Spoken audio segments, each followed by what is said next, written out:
here at Team Colorado's minicamp before they head out to Wichita to play in the TBT, and joined by Colorado's newest staff member, Evan Batty. What do we call you now? Coach Ev, Coach Batty? Are you still the governor, the mayor? What are we rolling with these days? It's just Evan. It's just Evan Batty. The same old Evan Batty you saw me as a kid coming in here, being recruited, just same old guy. You said multiple times when you were at CU you were coming back. Yeah. When did you know this was the right time? Yeah, last summer, honestly, me and Coach Boyle talked about it.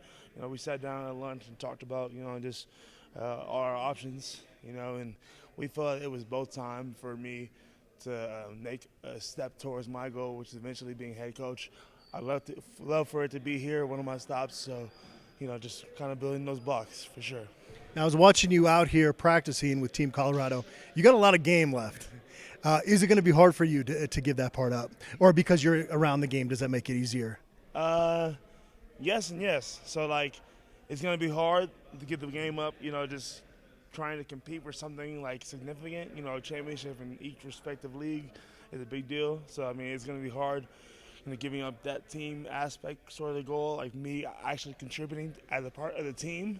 But, yes, to your question, the fact that I'm around basketball so much curves it a little bit. So it's a give or a take, ultimately, I'm still playing the game a lot. I'm in practice sometimes. I play in the adult leagues. I play pickup.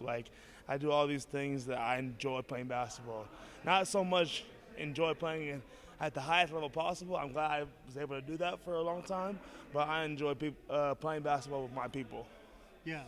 And so coming back to Boulder, what's the first restaurant you go to? Is there a spot that every time you come back you got to hit up? Probably the Rio. They have a really big plate of nachos that I get. Probably the Rio. Their grass-fed beef is pretty legit at the Rio. So on the basketball side, I saw Mark Johnson doing an interview with you, and your answer when he said, what kind of coach are you going to be, was a great answer. You said it depends on the player. Yeah. Is that where you really lend a helping hand to the staff of kind of knowing the ins and outs of what it's like? Yeah, just me being a young guy, being a bridge between the players and the coaches right now, just a bridge for easy communication and easy understanding, because sometimes as a player you can get lost in the transaction of words between coaches. Coach tells you to do something, you might take it as something that was personal, but it wasn't really personal. And that's sort of just a little example of just trying to alleviate that, alleviate those communication errors and problems, and really just allowing easy communication between the coaches and the players.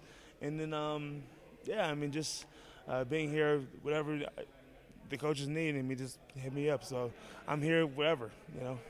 And you've got Mike Rohn, who's been around for a very long time, Bill Greer, who's been a head coach, right. And Danny Manning joins the staff, and of course Zach as well on the staff. It seems like a good balance between you guys. Yeah, it's a good staff and a good dudes. So that's the thing you want. You want good dudes leading good people. So it all starts with the character. For us, the character of our coaches are really good. Our coaches are top of the line. So I've been able to learn from them as a player for 5 years, but now, the last 4 years, me being gone from, last 2 years, I've been able to learn still from them in a different aspect. So it's been good. I've been talking to everybody about the bridge that this TBT team creates at Team Colorado. Yes. Andre Robertson's back here today, Yes. grabbing rebounds like he was back in his CU heyday. Yes. As somebody that loves this university so much, what is this experience like being part of it?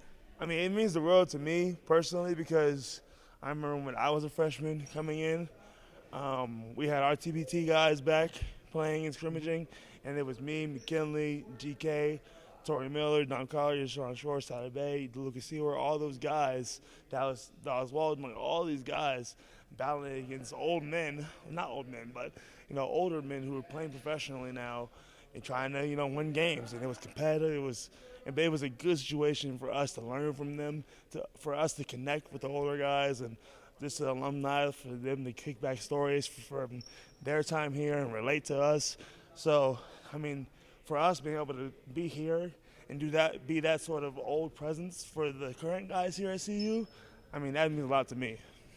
Everybody loved Eddie Lampkin last season. He was here in the chance. Yeah. But there's a new big man in town, Elijah Malone, maybe a little bit more of an under-the-radar guy. Yeah. I would imagine you're going to be able to give him some advice. I spent a lot of time with Elijah. You know, that's my dude. That's my dude for sure. I spent a lot of time with him, and you know, he's really good. You know, he's really strong. He has good touch in the paint. So I'm just trying to make it sort of a game-like situation to where he feels he can be challenged physically, because he's not gonna be able to win all his battles in the Big 12 physically. He's gonna have to use his skill some. So, you know, I'm trying to just work that in his brain a little bit, and he's such a good person, good human being, good player. So I don't worry about him. You know, he's gonna be fine. Well, I think I can speak for everybody out there. Welcome back to Boulder. We're excited to have you back, and good luck out in Wichita. Appreciate it. Thanks, Evan. Appreciate you.